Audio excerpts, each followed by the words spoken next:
जय हिंद दोस्तों, मैं शिवम सर। हमारे YouTube channel mission coaching class में आपका स्वागत है। आगे उसे हम चैप्टर को संख्या पद्धति को कंटिन्यू करेंगे। आज क्या पढ़ेंगे दोस्तों? भाजकों की संख्या ज्ञात करना। तो आइए समझते हैं भाजकों की संख्या कैसे ज्ञात की जाती है। पहला क्वेश्चन एक है, 100 कुल कितनी संख्याओं से विभाजित है? एक संख्या दी भैया 100, कह रहा कुल कितनी संख्याओं से विभाजित होगा। तो इसको निकालने के लिए कैसे चेक करते हैं? इसका खंड करते हैं। 2 दूना 4 पंचे 20। ये क्या लिखा है? 2 दूना 4 पंचे 20, पंचे कितना हो जाएगा? 100। यानी पहले क्या करते हैं, जो संख्या दी होती है उसका हम खंड कर देते हैं। अब खंड करने के बाद हम यहाँ पर देखें अगर, तो ये 2 कितनी बार है? 2 बार है, तो 2 का पावर 2 हो गया। 5 कितनी बार है? 2 बार है, तो 5 का पावर 2 हो गया। अब क्या करते हैं, इसको क्रॉनिकल रूप बोलते हैं, यानी घात के रूप में लिख देते हैं संख्या को। आगे प्रोसेस है इसका, जितना पावर दिया, 2 का पावर 2 दिया, 2 प्लस 1 गुणे 2 दिया है, इसका 5 का पावर 2 दिया, 2 में प्लस 1 कर देते हैं। तो याद ये रखना है भैया, संख्याओं का पावर जितना दिया होता है, पावर में 1 अलग से जोड़कर संख्या का गुणा करते हैं। 2 1 3 हो जाएगा यहाँ पर, और 2 1 3 हो जाएगा। यहाँ पे 3 त्रिक का 9। तो पूछा जाएगा कि कितनी संख्याओं से विभाजित है? 100 कितनी संख्याओं से विभाजित है? तो 9। यही क्या होता है? भाजकों की संख्या ज्ञात करना। यानी कोई संख्या दी गई होगी, उसके बारे में पूछा जाएगा ये कितनी संख्याओं से कटेगा। तो यानी 100 9 संख्याओं से कटेगा। आगे बात करते हैं, क्वेश्चन नंबर दूसरा है, कहा जाए 120 कुल कितनी संख्याओं से विभाजित होगा? इसका हम खंड करेंगे भैया। 2 दूना 4 3 12 दूनी 24 पंचे 120 होता है। 2 दूना 4 3 12 दूनी 24 पंचे 120 होता है। अब हम यहाँ पे काउंट करते हैं 2 कितनी बार आया है। तो यहाँ पर देखेंगे 2 कितनी बार आया भैया? 3 बार आया, तो पावर 3 हो गया। 3 कितनी बार आया है? 3 1 बार आया, पावर 1 हो गया। 5 1 बार आया, तो 5 की पावर 1 हो गई। आगे का प्रोसेस इसमें क्या है भैया, जितना घात दिया होता है उसमें 1 प्लस कर देते हैं। यहाँ पर घात कितना दिया है? 1 दिया, तो प्लस 1 कर दिए, और यहाँ पर घात कितना दिया है? 1 प्लस 1 कर दिए। इसका जोड़ के गुणा कर देते हैं। यहाँ पे अगर काउंट करेंगे 3 1 4 हो गया भैया, 1 और 1 2 हो गया, 1 और 1 2 हो गया। तो यहाँ पर 4 गुना 8 गुना 16, यानी 16 संख्याओं से कौन विभाजित होगा? 120। यही क्या होता है? भाजकों की संख्या ज्ञात करना। 120 कुल कितनी संख्याओं से विभाजित होगा? 16। आगे देखते हैं, क्वेश्चन नंबर तीसरा देखते हैं भैया। यहां पर है, मान लीजिए 30 लिखा है। 30 कुल कितनी संख्याओं से विभाजित हो? छोटा सवाल है, इसको समझते हैं। अब इसका सबसे पहले खंड करते हैं। 2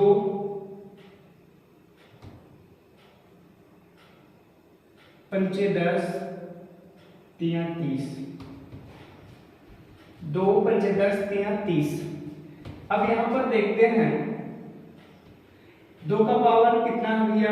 यहाँ पर हम लिख सकते हैं 2 का पावर 1 है, 5 का पावर 1 है, 3 का पावर कितना है? 1 है। जहां पर कुछ पावर नहीं होता वहां पे 1 होता है भैया। अब आगे इसको बढ़ाते हैं, कंटिन्यू करते हैं। आपको बताएं पावर में क्या करते हैं? 1 एक्स्ट्रा जोड़ देते हैं। 1 है तो 1 जोड़ दिए, ये गुणा कर दिए। 1 है प्लस 1 जोड़ दिए, और यहाँ पर भी क्या है? 1 है प्लस 1 जोड़ दिए। 1 और 1 2 हो जाएगा, यहाँ पर 1 और 1 2 हो गया, और यहाँ पर भी 2 हो गया। 2 दूना 4 3 12 हो गया। 2 दूना 4 दूना 8 हो गया। 2 दूना 4 दूना 8 हो गया। यानी 8 क्या है? भाजकों की संख्या है। 30 8 संख्याओं से कट जाएगी। इसी तरह आगे कंटिन्यू करते हैं।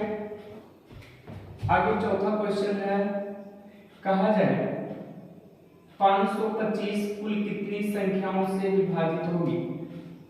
525 कुल कितनी संख्याओं से विभाजित होगी। क्या करेंगे भैया, इसका हम खंड करते हैं। तो 525 का खंड करेंगे हम लोग, 5 से खंड करते हैं, 5 एकम 5 हो गया, तो 25 हो गया। यहाँ पर 0 क्यों बढ़ा दिया, क्योंकि बाद में 2 अंक साथ में काटा गया है। आगे इसको कंटिन्यू करेंगे, 5 से भाग करेंगे, 5 गुना 10 हो गया, 5 एकम 5 हो गया। 21 को 3 से विभाजित करते हैं, 3 सत्ते 21 हो गया, और ये 7 एकम 7 हो गया। यानी हमको क्या मिला है भैया, आगे देखते हैं। यहाँ पर 5 मिला है, 5 एक बार और है, 3 है, गुणे कितना है 7 है। अगर यहाँ पर देखें इसका पावर बनाए तो 5 कितनी बार आया है, 2 बार आया है। 3 कितनी बार आया है, 1 बार आया है। 7 कितनी बार आया है, 1 बार। आपको बताया गया है कि पावर में क्या करते हैं, एक एक्स्ट्रा जोड़कर हल करते हैं। तो यहाँ पर 2 है, एक एक्स्ट्रा जोड़ दिए, यहाँ पर भी 1 है और 1 जोड़ दिए, यहाँ पर 1 है और 1 जोड़ दिए। अगर 2 और 3 हो गया, ये भैया 2 हो गया और ये भी 2 हो गया। इसको गुणा करेंगे, 3 दूना 6 दूना 12, यानी 12 संख्याओं से कौन विभाजित होगा, 525। ये जो संख्या 525 दिया है 12 संख्याओं से विभाजित होगा। आगे देखते हैं, जैसे दे दिया हो, क्वेश्चन नंबर 5 है,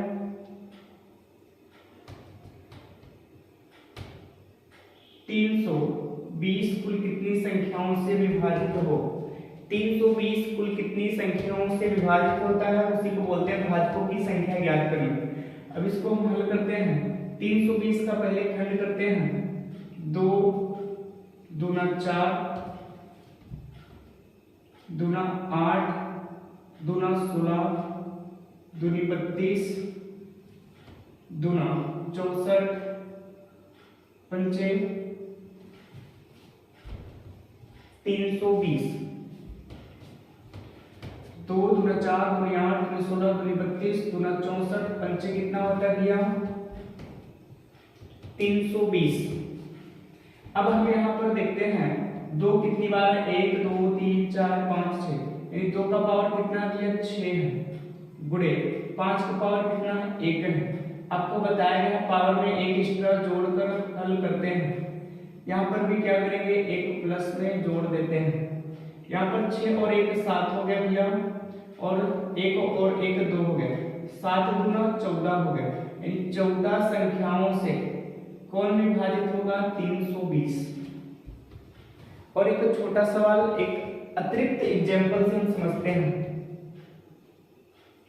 जैसे कहा जाए कि 12 कुल कितनी संख्याओं से विभाजित होगी, 12 कितनी संख्याओं से विभाजित होगी, तो चेक करते हैं। इसका सबसे छोटा है 2 3 6 दूनी 12। अब यहाँ पर 2 कितनी बार आया है, 2 बार आया है। 3 कितनी बार आया है, 1 बार आया है। तो यहाँ पर 2 प्लस 1 कर दिए भैया, और यहाँ पर 1 प्लस 1 कर दिए। 2 1 3 हो गया, गुणे में 2 यहाँ पर हो गया, 3 दूना 6, यानी 6 संख्याओं से कौन विभाजित होगा, 12 विभाजित होगा। अब ये 6 संख्याएं है कौन से, हम चेक कर सकते हैं। यहाँ से ये हम चेक करते हैं कि 6 संख्याएं कौन सी। पहले तो 1 से होगा ये विभाजित 12, 2 से भी 12 विभाजित होगा, 3 से होगा, 4 से होगा, 6 से हो जाएगा। आइए देखते हैं 6 प्रकार की संख्याएं जो विभाजित कर रही हैं 12 को, कौन कौन है। 1 से विभाजित होगा 12, 2 से होगा, 3 से, 4 से, 6 से, और एक स्वयं से 12 से विभाजित हो। तो ये 6 संख्याएं कौन सी है, यही है 1 2 3 4 6 और 12। ये 12 6 संख्याओं से विभाजित होगा, जो ये संख्या आपके सामने लिखी गई है।